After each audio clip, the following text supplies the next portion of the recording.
नमस्कार, मैं हूं डॉक्टर राजीव पथरिया और आप देख रहे हैं लाइव हिंदुस्तान चर्चा। हिमाचल प्रदेश के औद्योगिक क्षेत्रों में कामगारों की जान बहुत सस्ती हो गई है। उद्योगों में लापरवाहियां बरती जा रही हैं, सुरक्षा मानकों का कहीं भी पालना नहीं हो रही, श्रम नियमों की कोई पालना नहीं हो रही है। जब कभी हादसे होते हैं तभी सरकारें जागती हैं। अब एक बद्दी के उद्योग में, एक अरोमा फैक्ट्री में आग लग गई क्योंकि केमिकल थोक में भरे हुए थे, कोई उनकी परमिशन नहीं थी, भंडारण भी वहीं था, ज्वलनशील पदार्थ भी वहीं थे और फैक्ट्री में अब तक 5 डेड बॉडीज़ मिल चुकी हैं और 4 अभी तक मिसिंग हैं। इतने लोग फैक्ट्री के अंदर गए थे, अभी सर्च ऑपरेशन भी रुक गया है क्योंकि वो बिल्डिंग भी अनसेफ जैसी है। और अब उद्योग मंत्री ने काफ़ी दिनों बाद दौरा किया, हर्षवर्धन चौहान ने, और उन्होंने कहा कि अब एसओपी हम जारी करेंगे उद्योगों के लिए। तो क्या जो पहले से नियम बने हैं उनका पालन नहीं होता? क्या मज़दूरों के रहने-सहने, उनकी सुरक्षा का कोई भी सरकार जो श्रम कानूनों में, फैक्ट्री एक्ट में जो प्रोविज़न है वो नहीं करती? और पता चला कि फैक्ट्री एक्ट के तहत प्रदेश के अधिकतर उद्योग का प्लान ही प्रूव नहीं है। कइयों की फायर एनओसी नहीं है, कइयों के पॉल्यूशन के जो नियम हैं उनको पूरा नहीं करते हैं, केमिकल उन्होंने भर-भर के रखे हुए हैं और ये सारा हादसा जो आया है पेश, उसके बाद सरकार थोड़ी-सी जागी है। लेकिन आज हम इसी विषय पे चर्चा करने जा रहे हैं कि हिमाचल प्रदेश में क्या मज़दूरों की जान सस्ती है?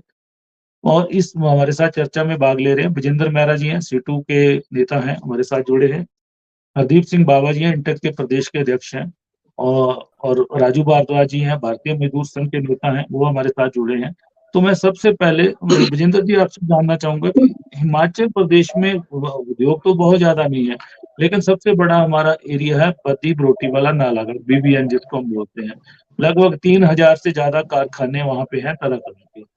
लेकिन वहाँ पे क्यों नियमों की अवहेलना हमेशा होती है? जब हादसे कभी आते हैं, थोड़े दिन के लिए जागते हैं हम, अधिकारी थोड़े दिन के लिए अपना रौब दिखाते हैं और फिर उसके बाद सारी चीज़ें शांत पड़ जाती हैं।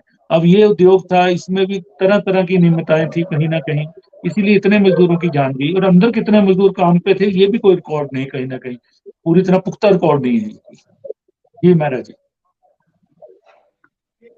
सबसे पहले तो मैं अपने मजदूर संगठन सीटू की ओर से जो इस हादसे में जिन मजदूरों की जान गई है उनके प्रति सच्ची श्रद्धांजलि अर्पित करता हूं और सरकार से ये भी मांग करता हूं कि जिनकी जान चली गई है, जो ऑन रिकॉर्ड आ गए हैं अभी तक, उनको 25 लाख रुपए का उनके परिवार को मुआवजा मिले और जो घायल है उनको 10 लाख रुपए का मुआवजा मिले। इस बात के साथ शुरू करते हुए जो आपने मूल प्रश्न उठाया है कि क्या हिमाचल प्रदेश के अंदर मजदूरों की जान जो है बहुत सस्ती हो गई है, निश्चित तौर से हमें कुछ चीजों को सिलसिलेवार समझना पड़ेगा कि मजदूरों की जो प्रश्न है क्या वो सरकारों के नजरिए में, उनके दृष्टिकोण में है भी कि नहीं। सबसे बड़ी बात तो ये है कि प्रदेश के अंदर उद्योग और श्रम मंत्रालय एक ही व्यक्ति के पास रहता है अमूमन।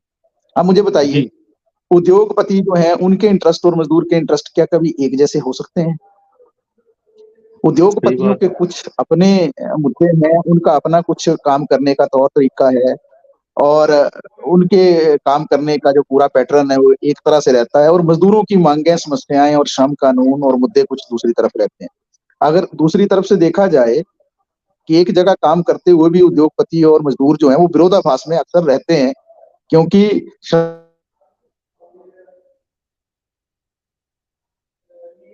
महाराज जी, साथ महाराज जो जी। है उस तरीके से टकरे भी रहते हैं। जी जी, जी जी। जी जी। बोलिए, आप सुन पा बोलिए, रहे हैं मुझे? बोलिए। हाँ, हाँ, बीच में रुक गई थी आपकी आवाज़, बोलिए। तो तो निश्चित तौर से एक संघर्ष रहता है मालिक और मजदूर का। तो जब मंत्रालय ही एक होगा तो किसको प्रेफरेंस मिलेगी मंत्रालय के अंदर, ये बात भी आपको स्पष्ट है, क्योंकि उद्योगपति नॉर्मली जो अमीर आदमी है, अरबपति हैं, करोड़पति हैं, खरबपति लोग हैं, उनका ही प्रभाव जो है वो मंत्रालय में रहता है और मंत्री जी जो है अक्सर जो इस विभाग के होते हैं वो उनके ही मुद्दों को ज्यादा उठाने की कोशिश करेंगे, उनका ही समाधान करने की कोशिश करेंगे। तो मजदूर निश्चित तौर से अपने आप ही हाशिए पर चले जाते हैं। तो पहली बात तो यहीं से स्पष्ट हो जाती है कि मजदूर तो एजेंडा में है ही नहीं सरकार के, अगर होते तो श्रम मंत्रालय ही अलग होता। दूसरी बात जी, यह है कि हिमाचल प्रदेश की अगर बात की जाए तो लगभग 2700 से ज्यादा उद्योग जो है इस वक्त जो है बीबीएन के इलाके में ऑन रिकॉर्ड है। 5300 के करीब उद्योग हैं हिमाचल के अंदर जो फैक्ट्रीज एक्ट में रजिस्टर्ड है, उसमें से आधे बीबीएन में ही है, उससे भी ज्यादा है। और इसमें जो है लाखों की तादाद में वर्कफोर्स काम कर रही है। तो ये जो अभी बात हो रही है कि हम एसओपी बनाएं, ये एसओपी बनाने का प्रश्न नहीं है हादसे के बाद।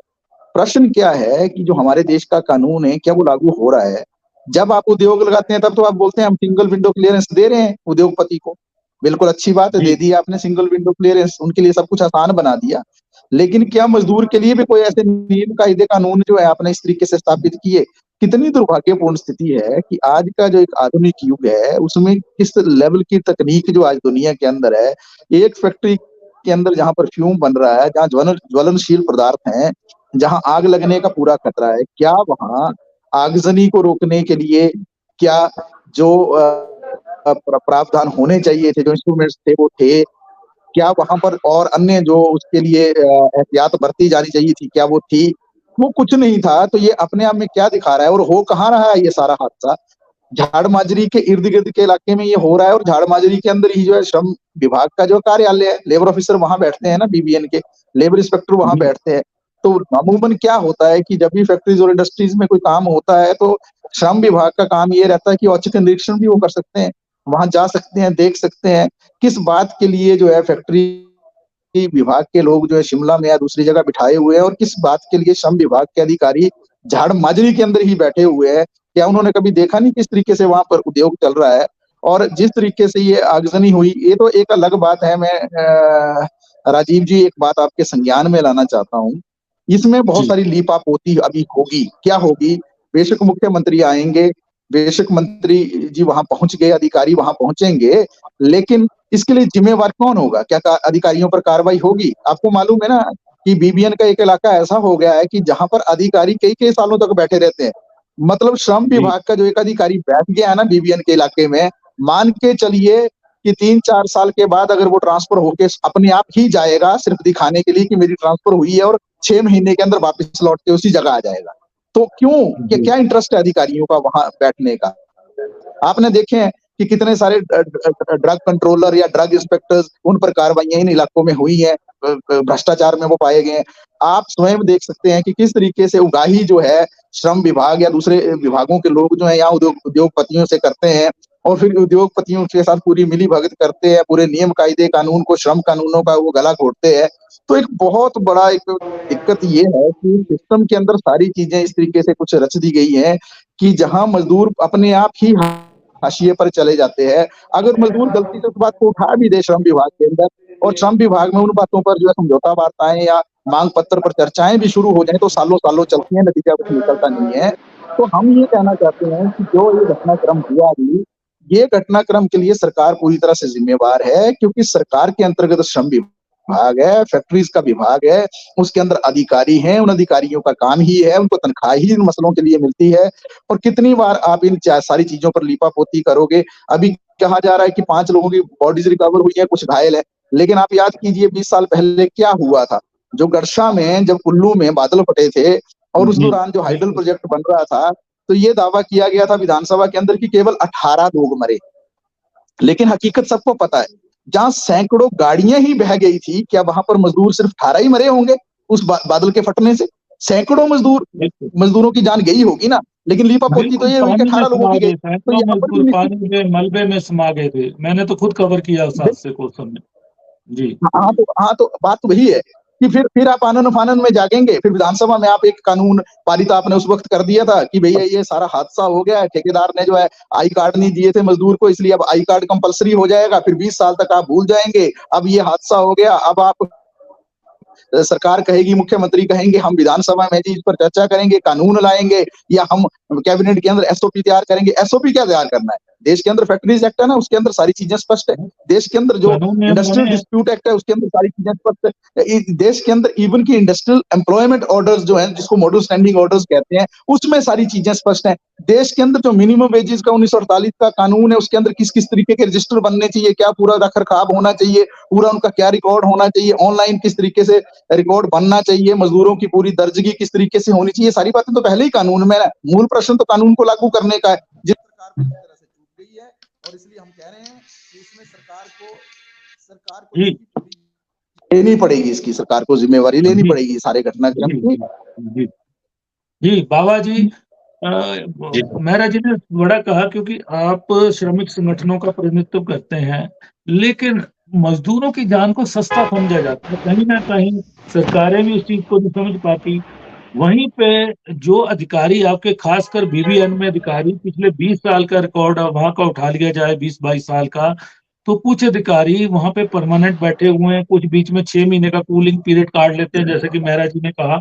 अब इसमें भी जवाबदेही कहीं ना कहीं अधिकारियों की ज्यादा है, क्योंकि उस फैक्ट्री को क्यों नहीं सुरक्षा नियमों के तहत भी देखा गया, फायर वालों ने क्यों नहीं देखा, फैक्ट्री एक्ट के तहत क्यों नहीं देखा गया, लेबर उसमें कितनी थी, कहीं पे वो नहीं दिख रहा। क्योंकि लाला उद्योग ठीक है कि इस तरह के हैं वहां पे हजारों की तादाद में, कि वो रोज मजदूर बिहार, यूपी, बिहार, हिमाचल के, इधर पंजाब से आते हैं, उनको रखते हैं कुछ माह के लिए, उनका कोई रिकॉर्ड नहीं होता है, ऐसे हादसे आते हैं। और इससे क्यों सरकारें इससे पार नहीं पा रही हैं, क्यों बीबीएन को एक सिर्फ उगाही का अड्डा रखा है, वहां पे मजदूरों की सुरक्षा पे ध्यान क्यों नहीं है सरकारों का? जी बाबा जी। बिल्कुल, पहले तो मैं आपका धन्यवाद करूंगा कि आज आपने इस प्रोग्राम के माध्यम से हमें आपके साथ जुड़ने का मौका दिया, और मजदूरों की जान सस्ती ये कार्यक्रम में आज मैं सबसे पहले अपने संगठन की तरफ से, अपने सभी साथियों की तरफ से जो मजदूरों का देहांत हुआ है उनकी ये जो है संवेदनाएं प्रकट करता हूँ, श्रद्धांजलि देता हूँ। और ये बात सही है जो में से पूर्व में सीटू के हमारे नेता विजेंद्र मेहरा जी ने कही, और आपने भी इस बात को दोहराया, और आज यही मुद्दे पे हम लोग चर्चा कर रहे हैं कि आज जहां तक देखा जाए तो सरकारें आती जाती रहती है, चाहे हिमाचल प्रदेश में सरकार कांग्रेस की बने, बीजेपी की बने, पर अधिकारी वही है। हम लोग सरकार में 5 साल के लिए आते हैं, और मैं कांग्रेस के नाते अगर बोलूं तो 5 साल जो है भाजपा के लोग रहते हैं, बट नेताओं के आने जाने का सिलसिला जो है वो 5 साल का रहता है, पर अधिकारी वहीं बैठे। और जी जैसे मेहरा जी ने कहा, ये जो झाड़ माजरी एरिया है, ये हमारा बद्दी विधानसभा क्षेत्र का इलाका है, और ये झाड़ माजरी हमारा इंडस्ट्रियल हब है, और इसी जी जगह पर फार्मा की बहुत सी अनेकों जो है वो इंडस्ट्रीज जो है वो कार्य कर रही हैं। और इसी झाड़ माजरी एरिया में सिर्फ यहाँ से, जिस जगह इस फैक्ट्री की आग लगी है, इस फैक्ट्री से 200 मीटर पर जी बीबीएनडीए का ऑफिस भी है, बद्दी बरोटीवाला नालागढ़ डेवलपमेंट ऑफिसर का भी ऑफिस है, इंडस्ट्री के डिप्टी डायरेक्टर का ऑफिस भी है, एसपी महोदय का ऑफिस भी है, हमारा लेबर डिपार्टमेंट का ऑफिस भी है, हमारा बद्दी बरोटीवाला नालागढ़ इंडस्ट्री एसोसिएशन का ऑफिस भी है। तो ये जी झाड़ माजरी एरिया एक बड़ा इंपॉर्टेंट एरिया है, और अगर आप देखें ये हादसा झाड़ माजरी के बीचों बीच हुआ है, और ये फैक्ट्री जो है झाड़ माजरी के बीचों बीच स्थापित है। मैं पिछले कई दिनों से, क्योंकि उस समय श्रम मंत्री जिस जिस दिन ये हादसा हुआ, उसी दिन जो है श्रम मंत्री हमारे कर्नल धनीराम शांडिल जी के साथ मौके पर पहुंचा। उस दिन क्योंकि विभाग जो है उसी दिन बदले गए, बट तब तब तक जो है श्रम मंत्री के तौर पर कर्नल धनीराम शांडिल जी के साथ वहां मौके पे पहुंचा, और मैं ये देख रहा था कि वहां जितने भी अधिकारी हमारे आसपास घूम रहे थे, सभी लोग जो है अपने अपने, चाहे वो टीसीपी विभाग के अधिकारी थे, चाहे वो इंडस्ट्री के अधिकारी थे, चाहे वो लेबर के अधिकारी थे, सभी अपने बचाव के चलते, अपने आप को बचाने के चलते जो है अपने खाना पूर्ति जो है वो पूरी करने में लगे हुए थे। उसी समय उनको जो है नक्शे की चिंता पड़ रही थी भी इसका नक्शा पास है कि नहीं है, किसी के पास जी रिकॉर्ड नहीं था। उसी समय लेबर श्रम विभाग के अधिकारियों को जो है वो एकाएक जो है आज तक उन्होंने इंस्पेक्शन नहीं की थी, और वो जानकारी प्राप्त कर रहे थे उन्हीं मजदूरों से जो घायल थे कि आपके यहाँ कितने मजदूर कार्यरत है और कितने रेगुलर है, कितने ठेकेदार के थ्रू रेगुलर। यहाँ तक कि उनके पास ये भी रिकॉर्ड नहीं था कि फैक्ट्री में मजदूर कितने कार्यरत है और किस ठेकेदार के पास लगे हैं, कौन ठेकेदार वहां काम कर रहा है। तो आप समझ सकते हैं कि जिस जिस जिस एरिया में ये घटना घटी, उस एरिया से जी 200 मीटर पे ये जो है हमारे सारे कार्यालय वहां पे उपस्थित हैं, और ये लोग सही सही समय पर जो है उसकी इंस्पेक्शन नहीं करते। आज अगर आप देखा जाए, जो उसका नक्शा पास है वो HPSSDC के द्वारा 2019 में पास हुआ। जो नॉर्म्स जी, थे, उन नॉर्म्स को जो है वायलेट किया गया। जो लेबर डिपार्टमेंट की जिम्मेवारी बनती थी, जो मैं समझता हूँ कि लेबर डिपार्टमेंट को ये पता होना चाहिए था कि वहाँ पे कितने मजदूर कार्यरत हैं, वो उनको जानकारी नहीं थी। तो मजदूरों की जान सस्ती है, ये बात सही है। और जहाँ तक अधिकारियों की बात है, जैसे आज माननीय मुख्यमंत्री जी का भी दौरा है और आज लगभग 3 साढ़े 3 बजे वो यहाँ पे आएँगे और बद्दी में उस इंडस्ट्री का भी जो है वो दौरा करेंगे और वहाँ पे जो कुछ घटा, उसके बारे में जो है अधिकारियों से जानकारी लेंगे। और पर जहाँ तक मज़दूरों की जान सस्ती की बात है, मैं कहना चाहता हूँ कि जैसे मेहरा जी ने भी कहा, देखिए एक्ट बने हुए हैं, चाहे मिनिमम वेज एक्ट है, चाहे हमारा फैक्ट्री एक्ट है, हमारा लेबर एक्ट है, हमारे लेबर लॉज़ हैं, सब बने हैं। सिर्फ़ और सिर्फ़ अगर दिक्कत है तो इम्प्लीमेंटेशन की है। सरकारों का काम जो है वो एक्ट बनाना, पॉलिसी बनाना, रूल्स बनाना है। उसको इम्प्लीमेंट करने का काम जो है वो अधिकारियों का है, जो मैं समझता हूँ आज बीबीएन एरिया में और ना सिर्फ बीबीएन एरिया में, जिला सोलन में और हिमाचल प्रदेश में ये अधिकारी करने में जो है असफल रहे हैं, जिसकी वजह से आज मज़दूर की जान जो है वो सस्ती दिख रही है। ये मैं कहना चाहता हूँ। जी, लेकिन बाबा जी देखिए उस फैक्ट्री में थोक में केमिकल भरे गए थे, तो क्या जी, पोल्यूशन डिपार्टमेंट ने नहीं देखा कि इस तरह के इतने एग्ज़ैक्टली। ज़्यादा केमिकल क्यों भर दिए गए? या वहाँ पे एग्ज़िट डोर ही नहीं थे, कि मज़दूर जब आग लगी तो भागे कहाँ को भागे? एग्ज़िट डोर तक नहीं थे, उसका फैक्ट्री प्लान ही अप्रूव नहीं था मुझे लगता है। बिल्कुल, मैं वही कहना चाह रहा हूँ, जब इस बारे में चर्चा हो रही थी तो मैं अधिकारियों से सुन रहा था। अधिकारी जी, ये उस समय गलतियाँ निकाल रहे थे कि वहाँ पे सीढ़ी होनी चाहिए थी। हर फ्लोर पे जो है सीढ़ी होनी चाहिए, ताकि अगर ऐसी कोई इमरजेंसी हो जाए तो वर्कर जो है उस सीढ़ी से नीचे उतर जाए। उसी समय अधिकारी ये कह रहे थे कि यहाँ पे जितनी भी एथेनॉल की ज़रूरत है, उतनी मात्रा जो है रोज़ के इस्तेमाल के बराबर की मात्रा जो है वो आनी चाहिए और इसका स्टोरेज जो है, जो एथेनॉल का और फ्लेमेबल हमारे जो ये परफ्यूम को बनाने के लिए जो यूज़ किए जाते हैं, इनको इनका रख-रखाव जो है वो इंडस्ट्री से कम 200-400 मीटर दूर होना चाहिए। जिसको जी, जो जो कि नहीं था, जिसकी वजह से इतना बड़ा हादसा हुआ। और ये सारी चीज़ें मैंने खुद सुनी वहाँ पे और अधिकारियों के मुँह से सुनी और उन्हीं के मुँह से सुन रहा था, जिन लोगों की ज़िम्मेवारी बनती थी सुनिश्चित करने की ये हादसा ना हो पाए। पर वो जी, हादसे के बाद ये ऐसी जानकारी जो है हमें दे रहे थे कि इसमें ये गलती थी, इसमें ये गलती थी, इसमें ऐसा होना चाहिए था। वो बात की बात है, जब हादसा बीत गया, जब 9 लोग अपनी जान गँवा चुके हैं, आज 5 लोग जो है वो आइडेंटिफ़ाई हो गए हैं, पर 4 लोग आज भी मिसिंग हैं, जिनके जी, जिनका अपने अपने अपने उनके रिश्तेदारों को ये भी नहीं पता कि क्या वो ज़िंदा अभी हैं कि नहीं है। जी। और आज जो तो है वहाँ पे इवैक्यूएशन का जो एक चला हुआ था वो भी प्रोसेस, रुक वो भी गया रोक हुआ दिया है, गया है। वो भी रुक गया हुआ है, बिल्कुल। वो भी रुक गया हुआ है क्योंकि वो बिल्डिंग जो है वो अनसेफ है और आज वो जी, कंकाल जो है, मुझे विश्वास है वो कंकाल वहाँ पे जो है वो पड़े हैं, पर वो अपने परिजनों तक नहीं पहुँच पा रहे। तो बिल्कुल, लोग हमारी परेशान तो हैं, ये बिल्कुल।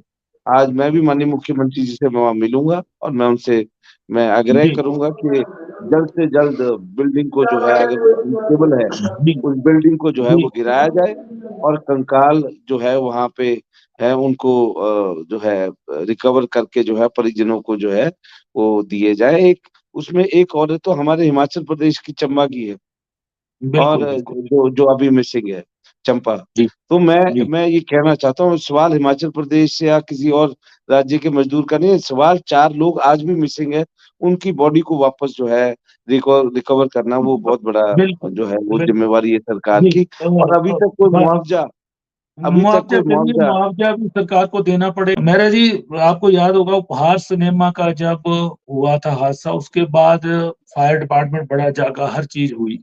लेकिन उसके बाद भी क्या बीबीएन में हिमाचल प्रदेश में और नहीं जागा, क्योंकि यहाँ पे बताया जा रहा है 30% उद्योग तो बीबीएन के बिना फायर एनओसी के चल रहे हैं। ये हालत है। तो क्या ये जो जानें गई हैं, क्या ये जो ज़िम्मेदार अधिकारी हैं, रसायन क्यों रखे गए वहाँ पे इतने ज़्यादा? क्यों इतना बड़ा भंडारण हुआ? क्यों नहीं देखा प्रदूषण डिपार्टमेंट ने?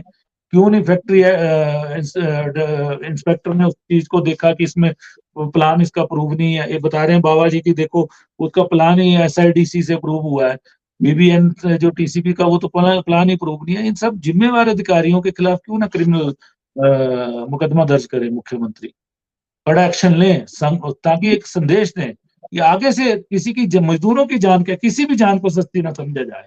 मजदूर भी अपने परिवार को पालने के लिए वो कर रहे हैं, मजदूरी करने आ रहे हैं वहां पे, उनको शौक नहीं है।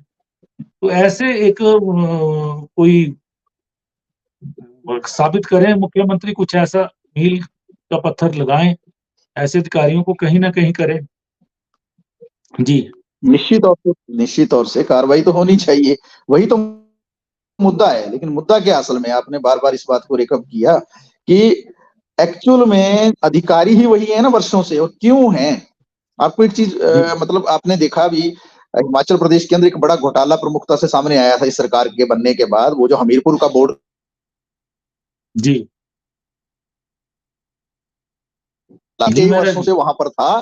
तो जब वही अधिकारी वहां पर है तो पूरा जो गड़बड़ झाला चलता है ना, तो पूरा फिक्स्ड होता है, वो पूरा उसका सुनियोजित एक वातावरण तैयार किया जाता है।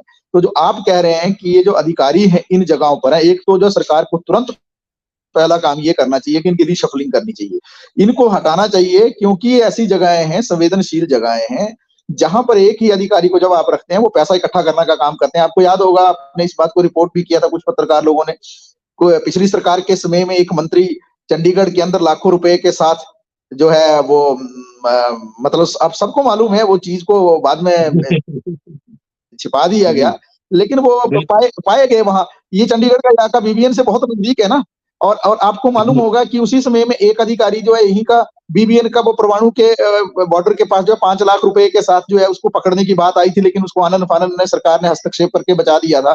तो बेसिकली ये लूट का केंद्र बना हुआ है BBN का इलाका। तो मजदूर कहाँ, मजदूर तो उनके एजेंडा में आ ही नहीं सकते हैं ना, पैसे देने वाले कौन है, उद्योगपति है, कारखानेदार है, तो इंडस्ट्रियलिस्ट है। तो जब इंडस्ट्रियलिस्ट उनकी सेवा करेंगे, आर्थिक लाभ उनको देंगे, कमीशनखोरी करेंगे, तो ये लोग तो कभी जाएंगे नहीं ना वहां चेक करने की वहां क्या है, वहां वास्तव में श्रम कानून लागू हो रहे हैं या जो सरकार की गाइडलाइंस है उनको फॉलो किया जा रहा है, या SOP प्रोसीजर जो है वहां पे लागू हो रहे हैं। तो मूल प्रश्न तो ये भी है कि कानून तो है मजदूरों के लिए भी और उद्योगों को चलाने के संदर्भ में भी कुछ नीति निर्धारण का विषय है, लेकिन उसको हकीकत में उतारेगा कौन, उतारेंगे ये अधिकारी। और आपको एक और चीज मैं बड़ी जिम्मेदारी से कह रहा हूँ आपके चैनल में, ये अधिकारी ऐसा नहीं है, ये अपनी मेहरबानी से ये अधिकारी वहां नहीं रहते हैं सालों सालों तक, इनको सीधा आशीर्वाद किसी भी सरकार का रहता है, क्योंकि वो अधिकारी वहां पर इसीलिए हैं क्योंकि सरकार का आशीर्वाद है।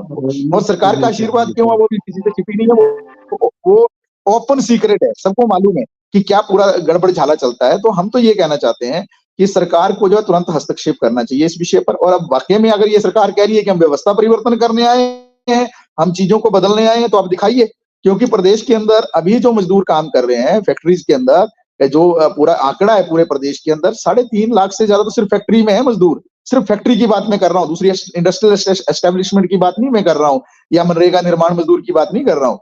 तो आप लाखों मजदूर के लिए अगर जो है जो कानून है, श्रम कानून है, या जो गाइडलाइंस है, या जो सरकार के अंदर जो पूरा एक सिस्टम बनाया गया, उन चीजों को अगर आप लागू नहीं करेंगे तो निश्चित तौर से ऐसे हादसों की पुनरावृत्ति होगी, होती रहेगी। होगा कुछ नहीं, सिर्फ होगा ये आई वॉश। क्या होता है कि जब ऐसे हादसे होते हैं तो अखबारों के और इलेक्ट्रॉनिक चैनलों में आकर जो सरकार के प्रतिनिधि जो है सिर्फ संवेदनाएं व्यक्त करते हैं, श्रद्धांजलि अर्पित करते हैं, और 2-4 दिन के लिए ये कहा जाता है कि हम पूरे सिस्टम को ओवरहॉल कर रहे हैं, चेंज कर रहे हैं, और दिखाने की कोशिश की जाती है, लेकिन चीजें बदलती नहीं है। तो हमारा तो ऐसा मानना है कि इसमें सरकार को निश्चित तौर से एक्शन में आना चाहिए। जो अधिकारी है वहां पर, अधिकारियों का पूरा इनका जो है रिव्यू होना चाहिए, समीक्षा और मूल्यांकन होना चाहिए, किसने क्या किया है। और आप मान के चलिए ये कोई साधारण, ये कोई नेचुरल डिजास्टर नहीं है, मैन मेड डिजास्टर है ये।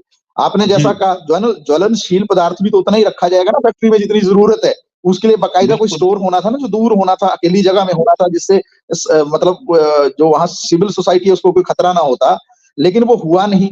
ये सारी चीजें अगर हुई हैं तो इसके लिए पूरी जिम्मेवारी किसी को लेनी पड़ेगी। और ये एक मैन मेड डिजास्टर अगर है तो कौन है वो मैन मेड डिजास्टर को बनाने वाले लोग, जो कौन जिम्मेवार है उसमें? क्या वो सरकार के लेवल के लोग हैं?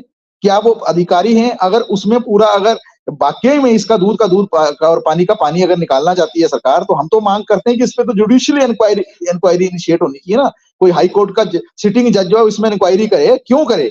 सिर्फ ये एक घटनाक्रम का सवाल नहीं है। आज बीबीएन में इस सवाल के खड़े होने से कुछ और भी सवाल खड़े हो गए हैं। सिर्फ ये विषय नहीं हुआ कि मजदूरों की जान चली गई, वो तो चली गई, उनके परिवार जो है आज ऐसे कटघरे पे खड़े कर दिए कि जहां से जो है वो उनके लिए अंधेरा ही अंधेरा है। दूसरा सवाल और है कि अगर इस तरीके के घटनाक्रम होंगे तो जो उद्योगपति या जो उद्योग भी यहाँ लगना चाहेंगे उस पर भी प्रश्न खड़े होते हैं। हमारी औद्योगिक नीति जो उस पर भी प्रश्न खड़े होते हैं। और क्या इस इलाके में उद्योग बचेंगे भी कि नहीं बचेंगे, या ऐसी संस्थाएं या ऐसे जो है इस तरीके की डाउट्स जो लोगों के मन में उठेंगे और जिसके कारण हमारा पूरा उद्योग का जो नीति है उस पर भी एक असर पड़ सकता है। वो सारे विषय हैं, तो उस पर जुडिशियल इंक्वायरी भी कॉन्स्टिट्यूट होना जरूरी है। और सरकार जो है वो तुरंत हस्तक्षेप करे, 25 लाख रुपए मुआवजा दे जिनकी जान चली गई है। अपनी तरफ से कानून में क्या मिलेगा मजदूरों को, वो एक कानूनी बात है। वो उस स्थितियों में मिलता है जब अमूमन नेचुरल चीजें होती हैं, नेचुरल प्रक्रिया होती है, प्राकृतिक प्रक्रिया होती है। अब ये मैन मेड डिजास्टर, इसमें सरकार को भी निश्चित तौर से कुछ करना पड़ेगा। और दूसरा, उनके परिवारों से भी रोजगार दिया जाना चाहिए, उनके जो घरों में हैं लोग, ताकि उनका आर्थिक स्वावलंबन हो सके उस तरीके से। और जो घायल लोग हैं उनकी मदद को भी सरकार को आगे आना चाहिए और 10 लाख रुपए की मदद करनी चाहिए। जी, बाबा जी, कहीं ये भी चर्चा है कि कुछ फैक्ट्रियां वहां से अब बंद होना चाहती हैं और इस तरह के हादसे वहां हो रहे हैं। और जो पिछले कुछ समय से काफी फैक्ट्रीज बंद हुई हैं और उसमें भी श्रम कानूनों की कोई पालना नहीं की गई है। वहां जो सेटलमेंट थी जो स्टाफ की, उनको भी कुछ हासिल नहीं हुआ है। कहीं ना कहीं ये चीजें सारी खेल रही है। एक बड़ा अच्छा इन्होंने विजेंद्र मेहरा जी ने कहा कि उद्योग मंत्री का काम है उद्योगों को सुविधा, एक फैसिलिटेटर का काम देना, ठीक है। और लेबर मिनिस्टर का काम है निरीक्षण का काम, एक एजेंसी उस पर चेक रखना और मजदूरों के हितों की बात करना। और दोनों डिपार्टमेंट एक मंत्री को देना आपस में विरोधाभास है कहीं ना कहीं। ये भी एक इन्होंने बड़ी बात कही। तो ये चीजें कहीं ना कहीं बीबीएन में देखने को मिल रही है। देखिए, ऐसा है, मैं तो ये कहूंगा, ये बात इनकी, चलो इनका अपना नजरिया है, पर ये मैन टू मैन डिपेंड करता है। हिमाचल प्रदेश में उद्योग विभाग और श्रम विभाग जो है शुरू से जो है, मैंने वीरभद्र सिंह जी की सरकार के समय में देखा तो वो मुकेश अग्निहोत्री जी के पास था, और श्रम विभाग भी उनके पास था और उद्योग विभाग भी उनके पास था। और जो काम श्रम मंत्री होने के नाते उन्होंने उस समय किए, जो कंस्ट्रक्शन वर्कर वेलफेयर बोर्ड में मैं अध्यक्ष के तौर पे, और वो मेरे मिनिस्टर थे, जो काम हम लोगों ने इकट्ठे होकर उस समय किए मजदूरों के हित के लिए, मैं समझता हूँ वो पॉलिसीज और वो नीति जो है ना बनी और ना ही धरताल पे वो चल पाई।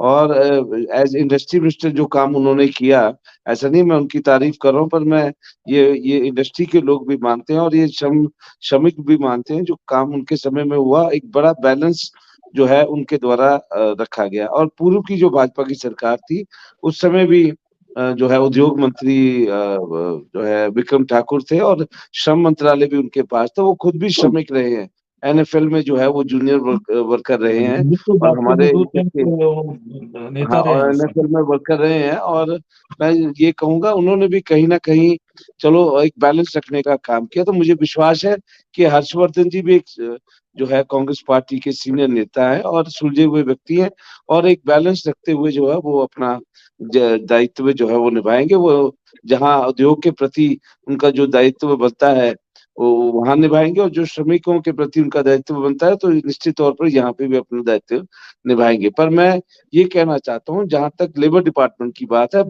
घूम के मैं फिर अधिकारियों पे आ रहा हूँ। आमतौर पर हम ट्रेड यूनियन के लोग जो है, हम क्योंकि अपनी अपनी पार्टी से भी जुड़े, हम नेताओं पे वार करते हैं। पर मैं ये देख रहा हूँ हिमाचल प्रदेश में नेताओं से ज्यादा जो है वो आज अधिकारियों के ऊपर नकेल कसने की बात है। आज अधिकारी जो है, श्रम विभाग का तो ये हाल है कि श्रम विभाग श्रमिकों के लिए बनाया गया है। श्रम विभाग श्रमिकों के हितों की रक्षा के लिए बनाया गया है, उनके लिए उनको फैसिलिटेट करने का काम जो है वो श्रम विभाग का है। आप हैरान होंगे कि श्रम विभाग में आज श्रमिकों को अपनी यूनियन रजिस्टर करने के लिए जो है सालों धक्के खाने पड़ते हैं और यूनियन कहीं ना रजिस्टर कहीं नहीं। राजनीतिक दखल है, राजनीतिक नहीं दखल है, तो मुझे अब लगता है मैं अधिकारी आपको खेल रहे हैं। बताता हूँ, उसमें जी अधिकारी ही खुद जो है जो अधिकारी खुद ही जो है उद्योगपतियों को जो है इन यूनियन को रजिस्टर होने के लिए जो है आए दिन नए रास्ते दिखाते हैं। तो मैं ये कहना चाहता हूँ कि श्रम विभाग भी आज इंडस्ट्री डिपार्टमेंट की तरह जो है वो इंडस्ट्री डिपार्टमेंट को फैसिलिटेट कर रहा है। और वहां जहां वो श्रम विभाग अगर इंडस्ट्री डिपार्टमेंट को फैसिलिटेट करेगा तो वो मजदूरों की हितों की को ताक में रखते हुए करेगा, उनके उनके लिए जो है न्याय का काम नहीं करेगा। इसलिए मैं ये कहना चाहता हूँ आज ये बड़े बड़े हादसे हो रहे हैं।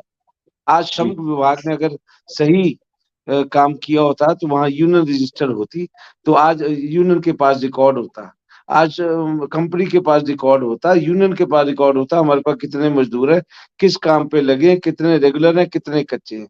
अगर आज वहां यूनियन रजिस्टर होती तो हमें ये जानकारी होती कौन कितने लोग जो है उस इंडस्ट्री में कार्यरत है और क्या काम कर रहे हैं। अगर वहां यूनियन रजिस्टर होती और लोग वहां के श्रमिक अवेयर होते तो आज जितने बड़ी तादाद में वहां पे एथेनॉल पड़ा था, आज वो एथेनॉल जो है वहां पे ना होता, क्योंकि मजदूर उसका विरोध करते हैं। आज श्रम विभाग का काम सिर्फ यूनियन रजिस्टर करना नहीं है, श्रम विभाग का काम और श्रमिक संगठनों का काम यूनियन से जुड़े हुए अपने श्रमिकों को अवेयर करना, उनको किस तरीके से अपनी जान की सुरक्षा करनी है, किस तरीके से उद्योग चलाना, उद्योग को साथ साथ प्रदेश का उन्नति जो है की तरफ लेके जाना है, उसके साथ साथ अपनी सुरक्षा का भी ध्यान रखना है, उसके लिए भी श्रमिकों को अवेयर होने की जरूरत है।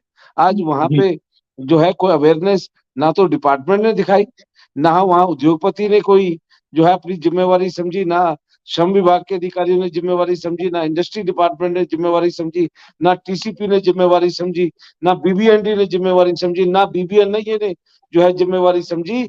और आज जब ये हादसा हो गया है तो उस हादसे में जो है अफसोस करने के लिए जो है अलग अलग अधिकारी जो है एक दूसरे की लात खींच रहे हैं कि आज ये नक्शा जो है वो HPSIDC ने पास किया, हमने पास नहीं किया।